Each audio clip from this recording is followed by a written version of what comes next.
Well, in this first episode, the angry eyebrows, we have Awful Alvin. He's going to be the new villain, and he's an evil genius that basically his biggest goal is to take over Bumbleberg and then the world.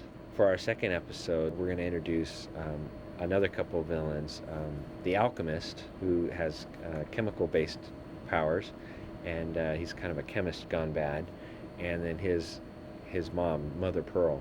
She doesn't have powers as much as she's really kind of she's the super genius behind the alchemist. She actually comes up with the plans, and the alchemist then follows them through. Even though the alchemist thinks he's the boss, really she is. She's kind of the mom behind the boss. She always calls him Cubby, which he hates. My background is I love comic books. I've always collected comic books all my life, so it was a blast designing the superhero class. The superhero class is actually based on an idea that Phil Vischer came up with. He said, "Oh, wouldn't it be neat if..." he always comes up with zany ideas. He said, "Well, wouldn't it be neat if LarryBoy, at night, he had to go to the superhero school, and that's where he kind of learns his lessons on how to be a superhero, and we could populate that with other superheroes from other towns. They're all superheroes from nearby towns."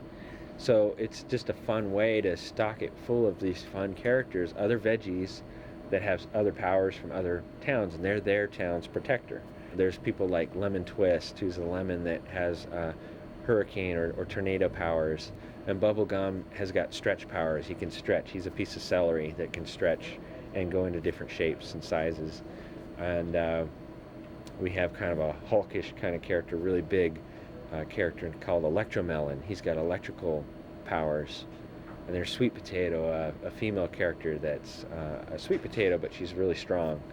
And then there's the Scarlet Tomato is another one, and he's a tomato that has laser power off his hat, and really doesn't do a whole lot much. Other than that, he can kind of fly a little bit.